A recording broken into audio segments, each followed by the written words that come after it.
दोस्तों नमस्कार। आपकी सफलता ही मेरा मिशन है। ज्ञानकोश एजुकेशन पर आपका अभिनंदन है। मित्रों, आज हम लोग प्रैक्टिस सेट 22 पढ़ेंगे। अगर आप पहली बार ये वीडियो देख रहे हैं, इसके पहले 21 प्रैक्टिस सेट, बहुत शानदार प्रैक्टिस सेट आपके इस प्यारे चैनल पर अपलोड है। आप उसको वहां से देख लीजिए। और आज के प्रैक्टिस सेट में कुछ परिवर्तन है। परिवर्तन ये है कि आपके विशेष मांग पर हम प्रश्नों का संख्या बढ़ा दिए हैं। यानी कि पहले 20 प्रश्न यहां से आप पढ़ते थे, अब यहां से 30 प्रश्न आप पढ़ेंगे। और लास्ट में जो आप लोग कमेंट किए हैं, उस कमेंट के माध्यम से भी हम लोग एक दूसरे से वार्तालाप करेंगे। और एक चीज के लिए मुझे खेद है कि बीच में थोड़ा लैपटॉप खराब हो गया था, इसलिए प्रैक्टिस सेट कुछ ज्यादा दिन के बाद, हमको लग रहा है 5 या 6 दिन के बाद मिल रहा है।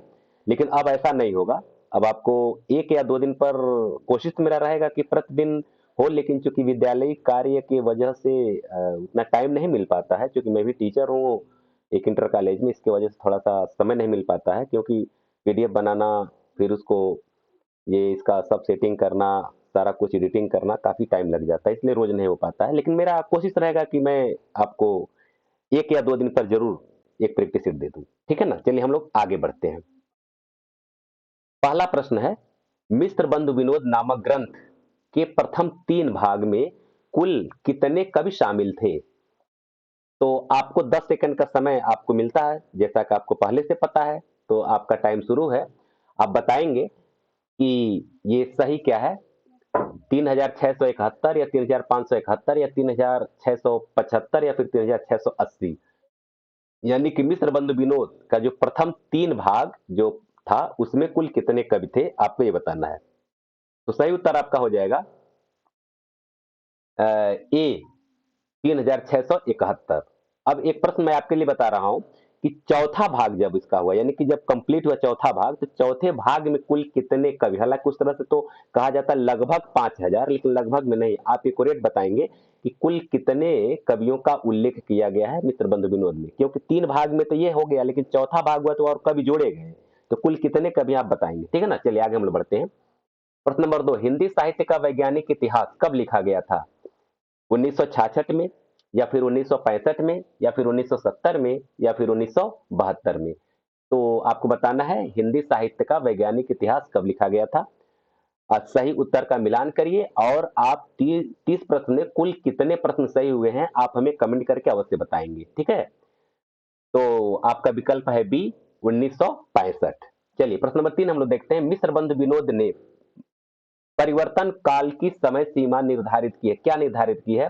संबत 1990 विक्रमी से संबत 1924, या फिर सब विक्रमी संबत में है, या फिर 1791 से 1889, या फिर 1890 से 1925, या फिर 1791 से सन 1889। इसमें से कौन विकल्प सही है, आपको ये बताना है। परिवर्तन काल का समय क्या निर्धारित किया गया है मिस्र बंधु के माध्यम से, मिस्र बंधुओं के माध्यम से? तो सही विकल्प आपका हो जाएगा ए, 1890 विक्रमी से 1925 1924 विक्रमी तक ये माना गया है। ठीक है? चलिए चौथा प्रश्न, उत्तरी भारत की संत परंपरा किसकी है? आपको ये बताना है। उत्तरी भारत की संत परंपरा एक रचना है, या रचना किसकी, आपको ये बताना है। लक्ष्मी सागर वार्षणे, या परशुराम चतुर्वेदी, या राम स्वरूप चतुर्वेदी, या फिर देवी दत्त शुक्ल? ये कौन है, आपको ये बताना है, इसके रचयिता कौन है। तो आपका उत्तर मिलान करिए। बी, परशुराम चतुर्वेदी। ठीक है ना? परशुराम चतुर्वेदी इसके रचयिता रहे हैं। पांचवा प्रश्न, नागरिक प्रचारणी सभा के प्रथम सभापति कौन थे? बहुत अच्छा प्रश्न है। राधा कृष्ण दास हैं, या फिर मदन मोहन मालवीय हैं, या फिर राजेंद्र प्रसाद हैं, या श्याम सुंदर दास हैं? नागरिक प्रचारणी सभा के प्रथम सभापति आपको ये बताना है। ठीक है?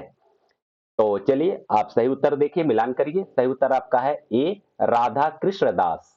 कौन है? राधा कृष्ण दास। चलिए प्रश्न नंबर 6, बौद्ध गान ओ दोहा को किसने संपादित किया? यह जो ग्रंथ है इसका संपादन किसने किया, आपको यह बताना है। बौद्ध गान ओ दोहा किसने किया? प्रबोध चंद्र बागची ने किया, या फिर राहुल सांकृत्यायन ने किया, या हरप्रसाद शास्त्री ने किया, अथवा सूर्यकांत शास्त्री ने किया? किसने इसका संपादन किया, आपको यह बताना है। चलिए आप अपने उत्तर का मिलान करिए। सही उत्तर क्या है? सी, हरप्रसाद शास्त्री। हरप्रसाद शास्त्री ने इसका संपादन किया। आइए प्रश्न नंबर 7 हम लोग देखते हैं। अच्युत चरण तरंगिनी शिव सिर मालतिमाल, हरि न बनायो सुरसरी, कीजो इंदव भाल। इस पंक्ति के रचयिता कौन है, आपको ये बताना है।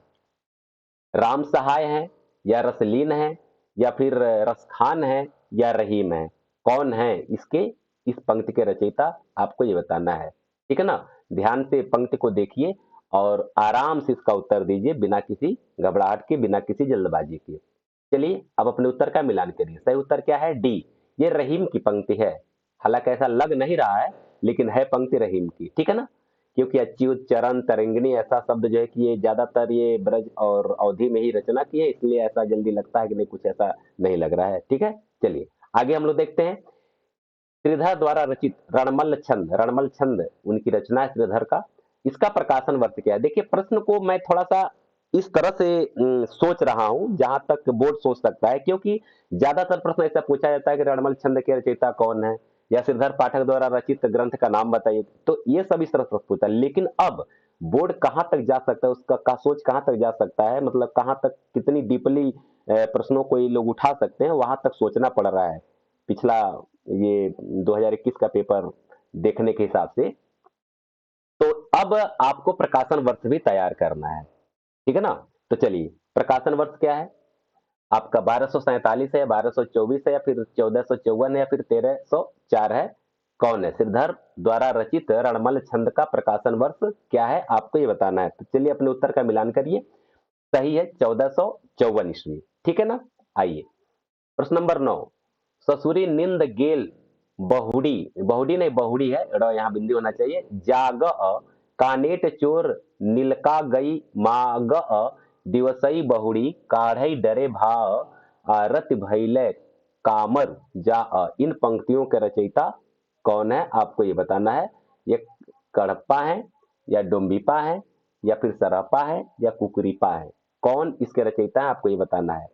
क्योंकि जैन साहित्य से भी पंक्तियां पूछी जाती हैं और अक्सर एक दो प्रश्न यहां से रहता है, तो ध्यान रखिएगा। सिद्ध साहित्य से, सिद्ध साहित्य से जो पंक्तियां पूछी जाती हैं उससे हमेशा कुछ न कुछ एक दो प्रश्न रहता है, तो इन पंक्तियों को भी आपको ध्यान से पढ़ना होगा। ठीक है ना? तो यह सही उत्तर आपका है डी, कुकुरीपा। ठीक है, आइए 10वां। उक्त धर्म विशालस्य राज राजनीति नवरसम, खट भाषा पुराणम च पुराणम कथितम मया। यह पंक्ति किस छंद किस ग्रंथ का है, आपको यह बताना है। ठीक है ना? ए संस्कृत सर्वस्व, बी पृथ्वीराज रासो, सी विद्यापति, और डी शैव सर्वस्व सार। यह किसकी ये पंक्ति है? ध्यान से आप इसको देखेंगे और इसका उत्तर बहुत सोच समझ करके देंगे, सोच समझ करके देंगे इसका उत्तर। ठीक है ना? चलिए, आशा है कि आप उत्तर लिख चुके होंगे और आइए आप मिलान करिए। सही आपका उत्तर हो जाएगा बी, पृथ्वीराज रासो की ये पंक्ति है। पृथ्वीराज रासो की ये पंक्ति है। चलिए प्रश्न नंबर 11। मान सहित विष खाए के शंभु भय जगदीश, बिना मान अमृत पिए राहु कटायो शीश। ये सृजन में संकलित ये पंक्तियां इसमें से किस कवि की है, आपको ये बताना है। किसका है? रहीम का है, या कबीर का है, या बिहारी का है, फिर कृपाराम का है? यह पंक्ति किसका है, आपको ये बताना है। इसका उत्तर आप काफी सोच समझ करके दीजिएगा, बहुत ही महत्वपूर्ण पंक्ति है। ठीक है ना? तो आइए उत्तर का मिलान करिए। आपका सही उत्तर हो जाएगा ए, रहीम। और निसंदेह मुझे आशा नहीं पूर्ण विश्वास है कि आपको यहाँ नए तरह के प्रश्न ही मिलेंगे। जैसा कि आप थंबनेल पर देखे हैं कि ऐसा प्रश्न शायद आपको कहीं न मिले, तो मुझे लग रहा है कि आप खुद कमेंट करके बताएंगे कि वाकई प्रश्नों का जो ये लेवल है, यह लेवल काफी अच्छे लेवल का है और आपको यहाँ से काफी अच्छा प्रश्न मिल रहा होगा। अगर प्रश्न अच्छा लग रहा है, मेरा मेहनत सार्थक हो रहा है, तो कुछ आपसे मैं डिमांड नहीं कर रहा हूं, सिर्फ एक लाइक कर दीजिए। और अगर अच्छा लगे तो आप अपने दोस्तों को शेयर करिएगा, नहीं तो मर्जी आपकी। मैं तो यही कहूंगा कि इस ज्ञान को काफी दूर तक पहुंचाया जाए। आप एक दूसरे से संबंधित जितने भी लोग हैं सब तक ज्ञान पहुंचाया जाए, ताकि सफल सब लोग हो। हमारी मतलब सोच यही है। ठीक है ना? और अगर आप मेरे चैनल पर नए हैं और यहाँ से तैयारी करना चाहते हैं, हिंदी विषय से संबंधित किसी भी परीक्षा की तैयारी करना चाहते हैं, तो आप अच्छे प्लेटफॉर्म पर हैं और आपको यहाँ से सब कुछ मिलने वाला है। एक बार आप प्लेलिस्ट में चले जाइएगा, वहाँ 350 के आसपास वीडियो फ्री ऑफ कास्ट वहाँ से कई फोल्डर मिला करके मिल जाएंगे। एक बार आप जरूर जो है कि विजिट कर लीजिएगा टेलीग्राम चैनल का, जो कि डिस्क्रिप्शन बॉक्स में उसका लिंक दिया हुआ है। और वहां आप जो भी यहाँ प्रैक्टिस सेट या जो भी ये पीडीएफ बनाए जाते हैं वह टेलीग्राम चैनल पर डाल दिया जाता है। तो इतना काम जरूर कर लीजिएगा। चलिए हम लोग प्रश्न नंबर 12 देखते हैं। तुलसी के वचनों में समान, रहीम के वचन भी हिंदी भाषी भूभाग में सर्वसाधारण के मुंह पर बने रहते, यह कथन किसका है? ए नगेंद्र का है, या बी रामचंद्र शुक्ल का है, या सी नंद दुलारी वाजपेयी का है, या फिर डी बच्चन सिंह का है? यह कथन किसका है आपको ये बताना है, ठीक है ना। तो चलिए आप अपने उत्तर का मिलान करिए। सही उत्तर है बी रामचंद्र शुक्ल। यह कथन रामचंद्र शुक्ल का है। यानी तुलसी और रहीम को दोनों एक समान बताए हैं, और दोनों की जो रचनाएं हैं या दोनों का जो व्यक्तित्व है सबके जुबान पे रहता है, सबके दिल में लोग निवास करते हैं, ठीक है ना। चलिए हम लोग प्रश्न नंबर 13 देखते हैं। नाभादास ने भक्तमाल में कवियों का जीवन वृत्त और उनकी महिमा कितने छप्पय छंदों में लिखा है? अब देखिए यहाँ भी प्रश्न को कैसे हम बदले हैं, ये समझिएगा। भक्तमाल अक्सर हर परीक्षा में पूछा था, भक्तमाल के रचयिता कौन है या नाभादास की रचना कौन है। यह बहुत कॉमन प्रश्न हो चुका है, कई परीक्षाओं में पूछा गया प्रश्न है। लेकिन अब वहां तक आपको अध्ययन करना है कि कितने छंदों में लिखा गया है, किस छंद में लिखा गया है। एक तो आपको छप्पन छंद में लिखा गया है, एक प्रश्न आपका यहां से मिल जाएगा। और दूसरी बात कि कितने छंदों में लिखा गया है यह भी आपको जानना जरूरी है, ठीक है ना। तो ए 316 छंद में, या फिर बी 336 में, या फिर सी 320 में, या फिर डी 315 में, कितने छप्पन छंदों में भक्तमाल का रचना किया गया है, भक्तमाल में जीवन वृत्त लिखा गया है कवियों का। चलिए तो सही उत्तर आपका हो जाएगा ए 316 छप्पन छंदों में। आइए हम लोग 14 देखते हैं। निम्नलिखित काव्यांश में विरह की किस दशा का वर्णन किया गया है? यह तन जारो छार के, कहो कि पवन उड़ाई, मकुते ही मारग उड़ी परे, कंत धरे जह पाव। इसमें विरह की किस दशा का वर्णन है? प्रश्न की गहराई को आप समझिएगा। विरह की जो 10 दशाएं हैं, उन 10 दशाओं में किस दशा का वर्णन यहाँ किया गया आपको ये बताना है। अभिलाषा का वर्णन किया गया है, या उन्माद का, या फिर उद्वेग का, या स्मृति का? इन चारों में ये किस प्रकार की विरह दशा का वर्णन किया गया है? तो सोच करके आप उत्तर देंगे। प्रश्नों का बढ़िया से पढ़ेंगे, पंक्ति को बढ़िया से पढ़ेंगे तो आप उत्तर जान सकते, उत्तर तक आप जा सकते हैं, सही उत्तर आप लिख सकते हैं। बिल्कुल सही, निश्चित है कि आप शायद सही लिखे होंगे। अभिलाषा, यह अभिलाषा नामक विरह दशा का वर्णन किया गया इस पंक्ति में। चलिए 15वां प्रश्न। सूफी मत में वर्णित साधक की 4 अवस्थाओं शरीयत, तरीकत, मारिफत, हकीकत की भारतीय भक्ति मार्ग के साथ सही क्रम में संगति होगी। यानी कि शरीयत का क्या तात्पर्य है, तरीकत का, मारिफत का, हकीकत का, जो हमारा भारतीय भक्ति मार्ग है यह किस क्रम में आपको यह बताना है। ए आचरण उपासना सिद्धावस्था सत्यबोध, या फिर बी सत्यबोध आचरण उपासना सिद्धावस्था, या फिर सी आचरण उपासना सत्यबोध सिद्धावस्था, या डी सत्यबोध उपासना आचरण और सिद्धावस्था। इसमें से कौन सही क्रम है, शरीयत, तरीकत, मारिफत और हकीकत का? तो आइए सही उत्तर का मिलान करिए आप। सी आचरण है पहले, यानी तरीकत का तात्पर्य आचरण से है, हकीकत का तात्पर्य उपासना से है, मारिफत का तात्पर्य सत्यबोध से, और हकीकत का तात्पर्य सिद्धावस्था से है। यही सही क्रम है। चलिए आगे बढ़ते हैं हम लोग। प्रश्न नंबर 16। जग की कविताई के धोखे रहे हया प्रवीणन की मत जात जकी, यह किसकी पंक्ति है आपको यह बताना है। सोमनाथ का है, या घनानंद का है, या रसखान का है, या ब्रजनाथ का है? ये किसकी पंक्ति है आपको चारों विकल्प में बताना है, ठीक है ना। तो चलिए सही उत्तर का मिलान करिए। सही उत्तर आपका हो जाएगा डी ब्रजनाथ मालवीय। यह ब्रजनाथ मालवीय की पंक्ति है। प्रश्न नंबर 17 हम लोग देखते हैं। इनका सा अर्थ सौष्ठव और नवोन्मेष विरले ही कवियों में मिलता है। रीतकाल के कवियों में ये बड़े ही प्रागल्भ और प्रतिभा संपन्न कवि थे। शुक्ल जी का उक्त कथन किस कवि के संबंध में है? भूषण के संबंध में है, अथवा सेनापति के संबंध में है, या देव के संबंध में है, या फिर पद्माकर के संबंध में है? किस कवि के संबंध में शुक्ल जी का यह कथन है? तो कथन तो क्लियर है। यहां से देखिए दो प्रश्न आपको कैसे मिलेगा। एक कथन पूछता है तो आप सीधे सीधे आप समझ गए कि आचार्य रामचंद्र शुक्ल का कथन है, लेकिन अभी किसके बारे में कहा गया है? तो अब इसका उत्तर जानिए और मिलान करिए। सही उत्तर आपका हो जाएगा सी, या देव के बारे में यह कथन है। हालांकि ज्यादातर इनका कथन घनानंद के बारे में मिलता है, लेकिन ये कथन देव के बारे में है। चलिए हम लोग 18 नंबर का प्रश्न देखते हैं। यदि प्रबंध काव्य एक विस्तृत वनस्थली है तो मुक्तक एक चुना हुआ गुलदस्ता है। बिहारी के संबंध में उपर्युक्त कथन किस आलोचक का है? ए रामचंद्र शुक्ल, बी श्याम सुंदर दास, सी हजारी प्रसाद द्विवेदी, या फिर डी नंद दुलारी वाजपेयी। आपको बताना है कि बिहारी के संबंध में यह कथन है, तो यह कथन किस आलोचक का है, किस विचारक का, आपको ये बताना है। आइए उत्तर का मिलान करिए। सही उत्तर आपका हो जाएगा ए रामचंद्र शुक्ल। रामचंद्र शुक्ल का ये कथन है। चलिए आइए हम लोग प्रश्न नंबर 19 देखते हैं। सीख लीनो मीन मृग खंजन कमल नयन, सीख लीनो जस और प्रताप को कहानी है। यह पंक्तियां किस कवि की है, आपको ये बताना है। तो आप देखिए क्या सही उत्तर है। ए ठाकुर, बी घनानंद, सी द्विजदेव, या फिर डी मतीराम। इन चारों में किस कवि की यह पंक्तियां हैं, आपको इसका उत्तर बताना है। आइए अपने उत्तर का मिलान करिए। सही उत्तर है ए ठाकुर की पंक्ति है ये, ठीक है ना। आइए प्रश्न नंबर 20। गीत संग्रह के रचनाकार कौन है? गीत संग्रह एक ग्रंथ है, तो इसके रचनाकार कौन है, आपको यह बताना है, ठीक है ना। तो चलिए, पहला विकल्प है सूरत मिश्र, दूसरा है रसनिधि, तीसरा है रसिक गोविंद और चौथा है श्रीपति। इस चारों में से कौन इसके रचनाकार हैं गीत संग्रह के? आइए अपने उत्तर का मिलान करिए। सही उत्तर है बी रसनिधि, ठीक है ना, यह रसनिधि है। दोस्तों 10 प्रश्न अभी और है, और यहां अगर आपको यहां तक 20 प्रश्न आप पढ़े और निसंदेह आपको प्रश्न अच्छे लग रहे होंगे और प्रश्नों का लेवल भी काफी अच्छा है, तो आप कमेंट करके अवश्य बताएंगे कि आपका कितना सही हो रहा है, प्रश्नों का लेवल कैसा है और अच्छा लग रहा है, तो लाइक और शेयर अवश्य कर दीजिए। प्रश्न नंबर 21 देखिए। साहित्य जन समूह के हृदय का विकास है, यह परिभाषा किसकी है? भारतेंदु हरिश्चंद्र की है, या बालकृष्ण भट्ट की है, या महावीर प्रसाद द्विवेदी की है, या फिर हजारी प्रसाद द्विवेदी की है?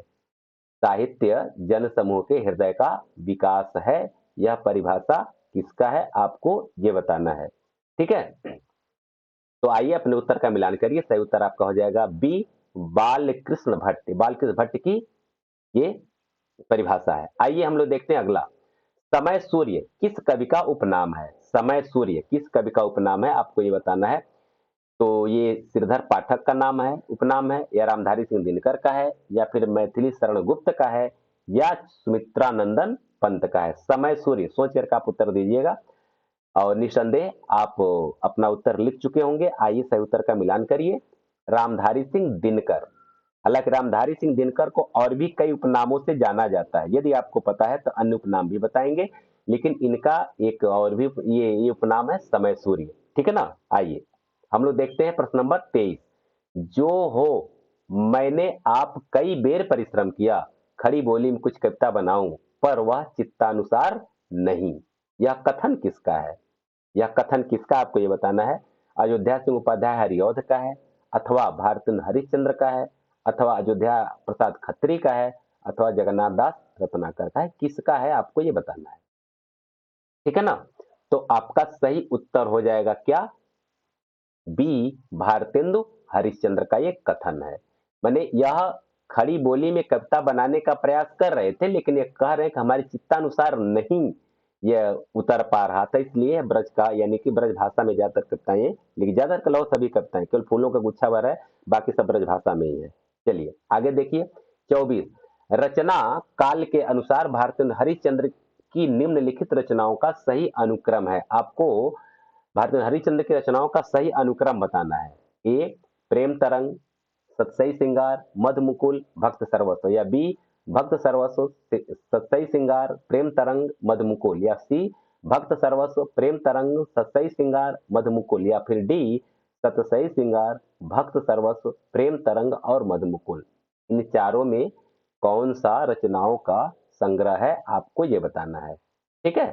तो चलिए सही उत्तर का मिलान करिए आप। आपका सही उत्तर है सी। पहले भक्तमाल है, फिर प्रेम तरंग है, फिर सतसई सिंगार है, उसके बाद मधुमुकुल है। आइए प्रश्न नंबर 25 हम लोग देखते हैं। बगियान बसंत बसेरो कियो बसिए ते त्याग तपाइए ना, दिन काम कौतुक के जो बने तीन बीच वियोग बुलाइए ना। उपर्युक्त काव्य पंक्तियों के रचनाकार हैं इसकी रचना किसने की आपको ये बताना है। प्रताप नारायण मिश्र का है, या बद्रीनारायण चौधरी प्रेमघन का है, या ठाकुर जगनमोहन का है, या फिर भारत हरिश्चंद्र का है। किसका आपको ये बताना है। तो चलिए सही उत्तर का मिलान आप करिए। सही उत्तर है बी, बद्री नारायण चौधरी प्रेमघन। ठीक है, चलिए आगे।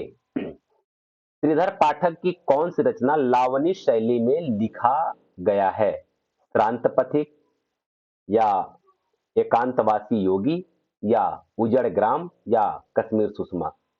तो श्रीधर पाठक की जो रचना है किस शैली में लिखी गई है। अब ये प्रश्नों का जो तरीका है बोर्ड का बदलने का, उसी तरह से आपको प्रश्न यहां से मिलेगा, क्योंकि अब यहाँ शैली भी आपको तैयार करना पड़ेगा, सन तैयार करना पड़ेगा, किस सन में रचना प्रकाशित हुई थी, ये सब सारी चीजें आपको देखनी पड़ेगी।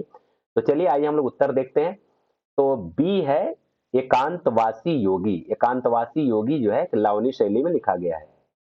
यहीं से एक प्रश्न और, श्रीधर पाठक की कौन सी रचना रोला छंद में लिखी गई है। आप तो लावनी छंद में अब देखे हैं, अब रोला छंद में कौन सी रचना लिखी गई है आपको ये बताना है।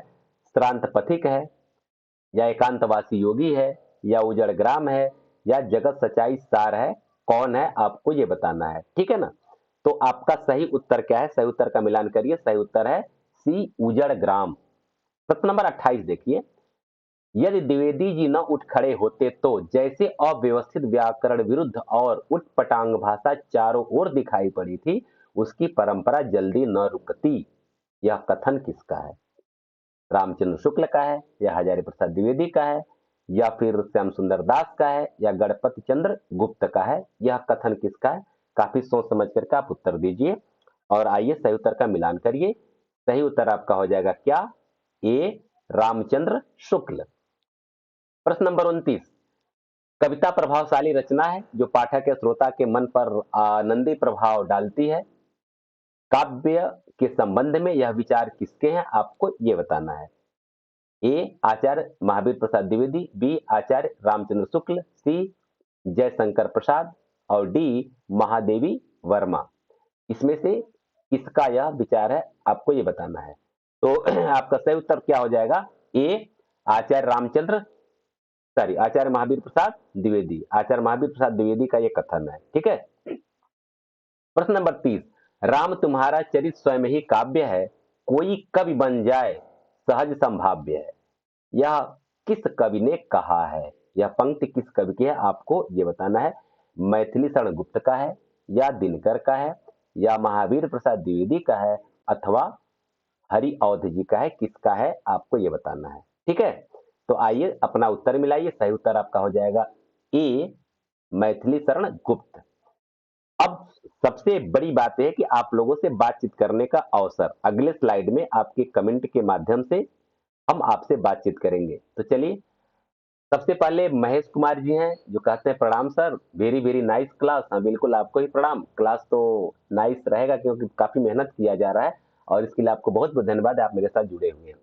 अंशुमान शुक्ला जी कहते हैं कि गागर में सागर, आपको हार्दिक धन्यवाद सर, आपको ही बहुत बहुत धन्यवाद क्योंकि आपके जैसे विद्वत जन हमारे साथ जुड़े हुए हैं, यह मेरा सौभाग्य है। और आपका 20 में 18 प्रश्न सही है, बिल्कुल अच्छी बात है और आपका होना भी है क्योंकि जो योग्यता है तो कहीं ना कहीं तो काम आएगा ही आएगा। जाहिर सी बात है, इसमें बहुत सारे हमारे व्यूअर हैं, बहुत सारे हमारे मित्र हैं जो कि फ्रेशर हैं, शायद पहली बार परीक्षा देने जा रहे हैं। कुछ ऐसे होंगे कि जो कई बार परीक्षा देकर के अनुभव प्राप्त कर लिए हैं। तो हमको सबको लेकर के चलना पड़ता है ना। आप सभी हमारे प्रिय हैं, बहुत बहुत धन्यवाद सर। और देवांश त्रिपाठी, देवांश त्रिपाठी कहते हैं बेहतरीन प्रश्न है, अच्छी बात है, बहुत बहुत धन्यवाद आपको। रतन मयंक का कहना है बहुत अच्छे प्रश्न है, बिल्कुल। और कृष्ण शर्मा, बालकृष्ण शर्मा, सॉरी बालकृष्ण शर्मा का कहना है बहुत अच्छी क्लास है। प्रेमबदा मिश्रा जी कहती हैं सर प्रणाम। हाँ आपको ही बहुत बहुत प्रणाम, बहुत बहुत धन्यवाद। प्रेमबदा जी आप काफी लंबे समय से हमारे साथ जुड़ी हुई हैं और हर वीडियो को देखती भी हैं। अंशुमान शुक्ला जी का फिर कहना है कि अगर समय का सही मैनेजमेंट संभव हो सके तो जितनी देर में 20 प्रश्न होते हैं 30 या 40 भी शायद संभव है सर। कृपया टाइम मैनेजमेंट पर पुनर्विचार करके काफी कुछ दे सकते हैं। ठीक है ना, लोग कहते हैं ठीक है सर। बिल्कुल सही बात है, आपका जो मतलब सुझाव है वह माना गया है और 30 प्रश्न यहाँ डाला गया है। ठीक है ना। तो जाहिर सी बात है, अच्छी बात है, आप मेरे साथ जुड़े हुए हैं, बड़ी अच्छी बात है। और ये बिंदिया जी का कहना है बहुत अच्छे क्वेश्चन है, बिल्कुल सही है, आप मेरे साथ जुड़ी हैं, ये मेरा सौभाग्य है। मनोज कुमार जी का कहना है, प्रणाम सर, वेरी नाइस क्लास और थैंक यू सो मच। बिल्कुल, मनोज कुमार जी अच्छी बात है, आप मेरे साथ जुड़े हुए हैं। सरोज यादव जी का कहना है, thank you sir, very nice. फिर मुकेश कुमार वर्मा जी का भी कहना गुड क्लास। फिर सरोज यादव जी का कहना है, thank you sir ji, very nice. फिर अंशुमान शुक्ला जी का ये है, मतलब जो प्रश्न दिया गया था, अच्छी बात है, बिल्कुल सही है। अपनी धरती अपने लोग, डॉक्टर रामलला शर्मा जी का है, जूठन ओम प्रकाश वाल्मीकि का है। और रीमा मौर्य जी कहते हैं, जूठन ओम प्रकाश वाल्मीकि जी का बिल्कुल दो भाग में है, 97 और 1997 और 2013। क्या है, थोड़ा प्रश्न आपको लिख करके देना चाहिए था, क्योंकि प्रश्न दिमाग से हट गया है कि कौन सा किस प्रश्न का उत्तर आपसे पूछा गया था। ठीक है ना? तो थोड़ा सा आप लोग प्रश्न दें, तो प्रश्न लिख करके दें तो अच्छा लगेगा, क्योंकि बहुत सारा पीडीएफ एक साथ बनाया जाता है, तो दिमाग में प्रश्न नहीं रहता है किस प्रश्न का उत्तर आपसे पूछा गया। तो प्रश्न आप लिख करके दें तो अच्छा लगता है। ठीक है, चलिए फिर हम लोग और भी लोग हमारे साथ जुड़े हुए हैं। मनोज कुमार जी से तो बातचीत हो ही गई है, रीमा मौर्य से बातचीत हो गई है। फिर मुकेश कुमार जी के फिर कहते हैं ठीक है, सरोज यादव जी का भी है। फिर प्रियमदा मिश्रा जी का 20 में 16 सही हुआ। आपकी तैयारी काफी अच्छी है प्रियमदा जी, और थोड़ा और तैयारी करें बढ़िया से, क्योंकि प्रश्नों का लेवल वास्तव में थोड़ा सा काफी अच्छे लेवल का है। तो जाहिर सी बात है, एक आध दो तीन प्रश्न गलत हो रहे हैं तो आपकी मतलब ये नहीं कि आपको उसका बहुत वो पछतावा है, नहीं, आपका तैयारी काफी अच्छा है। ठीक है ना? चलिए, अंशुमान जी से तो फिर बातचीत हुआ है, और बिल्कुल इसमें मैं कोशिश कर रहा हूँ, क्योंकि 30 प्रश्न में मैं कोशिश करूंगा कि दो दो प्रश्न हर एक टॉपिक से उठाए जाएं, लेकिन मैं सोच रहा हूँ कि ज्यादा ज्यादा प्रश्न तीन चार टॉपिक से मैं प्रश्न बना रहा हूँ, क्योंकि पांच पांच छह छह प्रश्न मेरा ध्येय है कि हर एक चीज से, जैसे मान लें कि जैन साहित्य से, सिद्ध साहित्य से, नाथ साहित्य से, भक्ति काल से, फिर ये रीति काल से, पांच पांच ऐसे करके मैं कोशिश कर रहा हूँ। लेकिन आपका कथन ठीक भी है, मतलब कि संधि समास संवाद सबका प्रश्न हो तो ठीक है, लेकिन लास्ट में तो जब मैं पूरा 125 प्रश्नों का श्रृंखला जब मैं दूंगा, थोड़ा मेहनत तो करना पड़ेगा अलग से, तो फिर ये सब कुछ होगा। चलिए, अ, पूर्णिमा जी कहती है 17% सही हुए, बिल्कुल अच्छी तैयारी आपकी है। निशा पांडे जी कहती है, सर वेरी नाइस क्लास, अपनी धरती अपने लोग रामविलास शर्मा का है, और ओम प्रकाश वाल्मीकि का है वो जो जूठन है, बिल्कुल सही है। इसके बाद से जय जय नारायण जयसवार जी, अपनी धरती अपने लोग रामविलास शर्मा, बिल्कुल सही है। उर्मिला देवी जी का 20 में 15 सही हुआ, अच्छी बात है, तैयारी आपकी ठीक ठाक है। प्रेमदा जी कहती है, सर पेपर तो यूजीसी नेट लेवल का है, बिल्कुल सही है, क्योंकि जिस तरह से अब पेपर का प्रारूप बदल रहा है विगत परीक्षाओं को देख करके, उसी हिसाब से हम लोगों को तैयारी करना पड़ेगा। तो पेपर हम लोगों को काफी ऊपर के लेवल के प्रश्नों को हम लोग को देखना पड़ेगा। ठीक है ना? चलिए, फिर मनोज कुमार से बातचीत हुआ, प्रेमदा से बातचीत हो गया है। फिर आइए, राइजिंग बंटू जी कोई हैं, प्रश्नों का संकलन लाजवाब है, बिल्कुल आपको बहुत बहुत धन्यवाद। मुकेश कुमार जी सर, प्रश्न बहुत अच्छे थे, 20 में 12 सही हुए हैं। ठीक है, अभी तैयारी और बढ़िया से करिए, प्रश्न तो इसे कठिन थे ही। और इसके बाद से आरती वर्मा जी कहती है, बहुत अच्छे प्रश्न है, आपका 13 सही हुआ आरती वर्मा जी, तो थोड़ा सा और मेहनत करें, तैयारी करें। चलिए, सर कुल प्रश्न नए हैं, बिल्कुल 6 सही हुए हैं। हाँ, मीना प्रजापति जी, आप तो काफी लंबे से मेरे साथ जुड़ी हुई हैं, और अभी शायद आप पहली बार, जहां तक मुझे ज्ञात है, आप शायद एक बार कही थी कि हम पहली बार परीक्षा देने जा रहे हैं।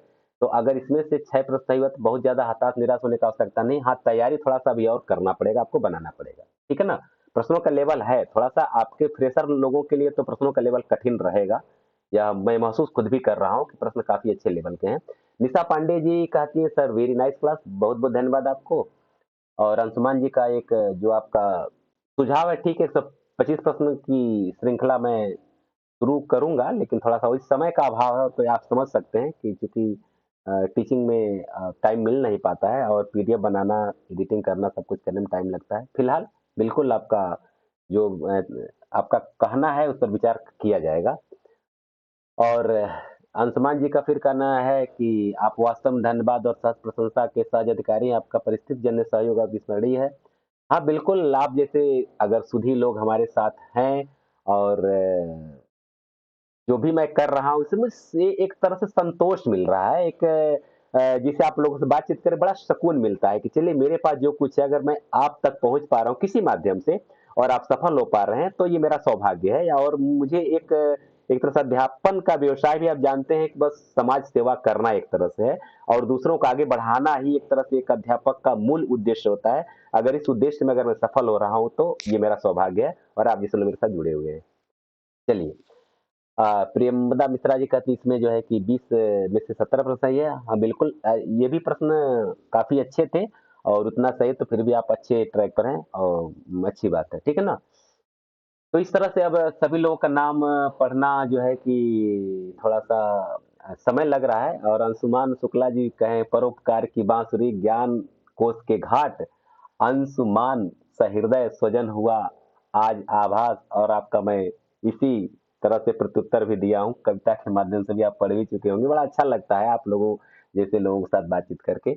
और अक्षित प्रेम जी कहते हैं, सर आपकी वीडियो बहुत अच्छी है मगर प्रश्न 17 को पुनः देख लीजिए, दारा का पर्यायवाची पत्नी भी होता है। आपका कथन सही है लेकिन शब्दों का लिंग होता है, न कि उसके अर्थ का। शब्द का लिंग होता है, शब्द ध्यान रखिएगा। तो जो भी चीज है आप थोड़ा सा अपना जांच पड़ताल बढ़िया से करिए, ठीक है ना? आप निश्चिंत रहिए। और उसके बाद से शैलेश कुमार पासवान जी हैं, बहुत ही अच्छी क्लास है सर जी, क्वेश्चन का लेवल बहुत अच्छा है। बिल्कुल, बहुत बहुत धन्यवाद, आप मेरे साथ जुड़े हुए हैं। लर्न फ्रॉम शिप्रा कर है, थैंक यू सर। चलिए ठीक है, मीना प्रजापति जी का फिर यह है 20 में 14 प्रश्न सही हुआ है। इसमें तो आप अच्छा कर पाई हैं मीना जी, क्योंकि इसके पहले वाले में 6 प्रश्न कर पाई थी, अच्छा है। फिर सोनू रानी जी कहती है कि 20 में 18 सही हुआ है, हाँ, अच्छी बात है। और उर्मिला देवी जी का कहना है कि 20 में 15 सही हुआ है, चलिए ठीक है। सुजीत सिंह जी कहते हैं कि सर जी 20 में 13 राइट हुए हैं। सर ऐसे क्वेश्चन का लेवल कहीं नहीं है, प्लीज आप क्वेश्चन ज्यादा दीजिए ताकि हमारी तैयारी अच्छे से होगी। Thank you sir, very nice. हाँ बिल्कुल, मैं तो आप ही लोगों के लिए काम कर रहा हूँ और वास्तव में ऐसा प्रश्न और जल्दी कहीं नहीं मिलेगा क्योंकि काफी मेहनत करके बनाया जाता है। और ऐसा नहीं कि बस सीधे किसी गाइड का उठा करके कॉपी करके दे दिया जाता है। कई पुस्तकों का मिश्रण, कई लेखकों के पुस्तकों का मिश्रण करके ये सब क्वेश्चन तैयार किया जाता है। आप लोग मेरे साथ जुड़े हुए हैं, आप सबको बहुत बहुत धन्यवाद। अब फिर अंत में मैं यही कहना चाहूंगा कि वीडियो अगर अच्छा लगा हो तो आप लोग इसको लाइक कर दीजिए और अपने दोस्तों को अधिक से अधिक शेयर कीजिए। अगर हमारे साथ हमेशा जुड़े रहना चाहते हैं तो चैनल को सब्सक्राइब कर लीजिए और यहाँ से बहुत अच्छे अच्छे प्रश्न देखने के लिए मिलेंगे और हर परीक्षा की तैयारी आपको देखने के लिए मिलेगी। आप सबको बहुत बहुत धन्यवाद।